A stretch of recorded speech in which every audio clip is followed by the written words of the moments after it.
Okay, today we are looking at Ethiopia in the 1970s and early 1980s and relating that to one of the questions from your upcoming exam about détente.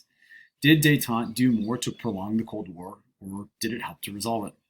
How that relates to Ethiopia is that the country was the site of a radical revolution in the mid 1970s that was part of a larger regional shakeup in the Cold War that undermined belief and confidence in détente.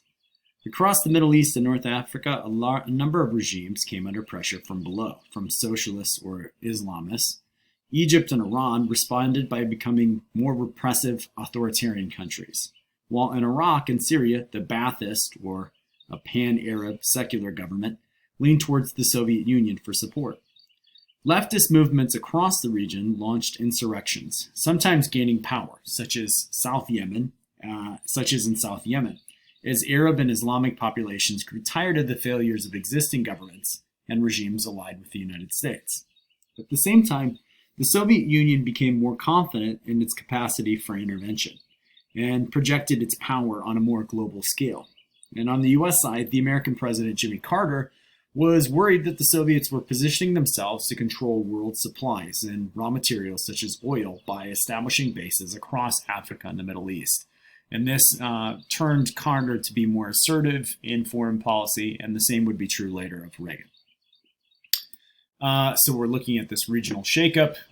We have a lot of people that were in power for much of the 1960s and 1970s in the region, such as Jomo Kenyatta or Emperor Haile Selassie. Here I'm kind of moving his picture, that are thrown out of power, and the region that was once very stable in the 1950s and 1960s is overrun with civil wars and guerrilla movements such as in Tanzania and Somalia and in Ethiopia. Why did Ethiopia matter in the grand scheme of the Cold War? Let's start with geography. Located on the Horn of Africa, Ethiopia flanks a number of oil-rich states and occupies a position to control shipping lanes across the Indian Ocean, Red Sea, Gulf of Aden, and through the Suez Canal. Its location and its elevation in its high central plains above sea level also make Ethiopia an ideal listening post to intercept communications across Eurasia, or to look over traffic and submarines across the oceans in this area of the world. As a result, the U.S. was allied with Ethiopia after the Second World War. It promised security and aid to the ruling dynasty, and in return, the Soviet Union formed relations with its neighbor, Somalia, in the 1960s and 1970s because it possessed many of the same geographic qualities and advantages that Ethiopia had. Ethiopia also mattered because of its history as an African power and leader. It was the only major African country to fend off European colonialism in the 19th century, as Emperor Menelik II, I'm moving his picture here, used a Christian minority known as the Amaras, diplomatic relations with Russia and Great Britain, and a modern military to defeat Italian invaders in the 1890s. Menelik was succeeded in the 20th century by Emperor Haile Selassie, moving his picture here, who was briefly ousted from power in the 1930s by an invasion led by Benito Mussolini in Italy. Still, for much of the 20th century, African intellectuals, politicians, and militaries aspired to emulate Ethiopia, who in turn established a diverse range of allies around the world, such as India, Israel, the Netherlands, and Scandinavia, to help the country modernize and build an industrial economy. In fact, one of the primary influences on Ethiopia before the Second World War was Japan. Ethiopians entered into educational exchanges and trade with to learn how that country had adopted Western science and learning without losing its core cultural identity. Like Krama and Ghana in the early 1960s, Ethiopia was seen as an African leader and model for revolution and state building elsewhere. And its capital, Addis Ababa, was chosen as the headquarters for the Organization of African Unity. In some, Ethiopia was seen as having an influence on the political fate of all Africans, and thus, by working with the United States or the Soviets, those superpowers thought that their models for development would flow through Ethiopia into the rest of the continent. By the 1970s, however, Selassie and Ethiopia were increasingly dependent on the United States, whose aid had failed to solve the country's economic problems. By then, Ethiopia was home to 35 million people, but only had about 50,000 urban workers working in factories. There was also considerable ethnic and religious strife. The vast majority of the population were not Christians or Amaras, who formed up the basis for an elite that controlled much of the government and societies, but the majority of the population were Muslims and Somalis or Oromos. Moreover, a famine from 1972 to 1973, which was a common problem for Ethiopia in the past 2 centuries, led to civil unrest and a loss of support for Haile Selassie, the emperor, from his military. Conflict with the Arab world, especially their neighbors in Somalia, and rebellions in Eritrea, a northern territory, all undermined his popularity. Leftist youth and military officers, inspired by visits to American universities in the 1960s, also believed that the hope for the country lay in changing sides in the Cold War. Organizations such as the US Peace Corps and its European counterparts actually inspired anger and resentment toward the government's failure to cope with poverty. So actually a lot of engagement and interaction with the US and its allies in Western Europe actually turned to criticism, resentment, and kind of despair at the failures of working with the United States to solve a lot of Ethiopia's problems and to develop a sound economy. So in the mid-1970s, Selassie was eventually ousted from power, arrested, and eventually executed in jail. The revolution that removed him from power at first had very simple aims. It wanted better food and clothing for the military, higher wages for workers, aid and relief for farmers. But over time, the leadership of the provisional government became very radical, and the revolution became very violent and turned on many of the people that had helped remove Selassie from power. Among the leaders was Major Mengistu Haile Mariam, moving his picture here, who tried to save Ethiopia through collective land reform and breaking off relations with the US to ally with the Soviet Union. Opponents of his plan were purged, and eventually many of them were killed, including a vast number of left-wing intellectuals who were the students and teachers, while US bases were closed and American aid workers, advisors, and its military were forced to flee the country. The defection of Ethiopia, though, created a dilemma for the Soviets. They had long supported groups in conflict who were enemies of Ethiopia. In the midst of Ethiopia's revolution, Somalia and its leader, Said Behr, pictured here, I'm moving his picture, had sponsored a rebellion inside Ethiopia in the Ogden Desert, a territory that was a part of Ethiopia but disputed by Somalia and claimed as its own.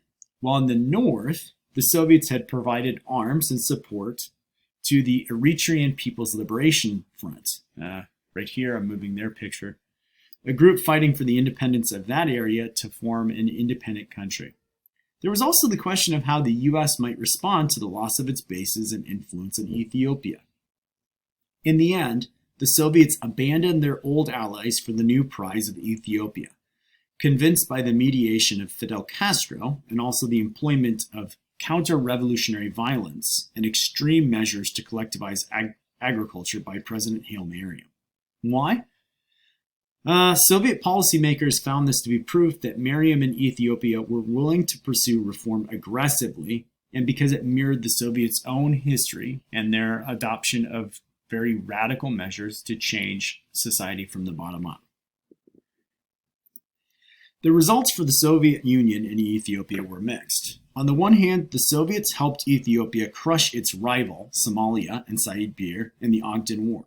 They created an air bridge that delivered weapons worth $1 billion over the skies of the Middle East.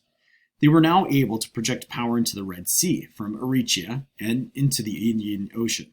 At the same time, forces drawn from Eastern Europe and Cuba traveled to Ethiopia to fight alongside Mengistu's forces. And the ideological significance of this successful intervention was to prove in North Africa and throughout the Middle East that the Soviets were capable of supporting their allies.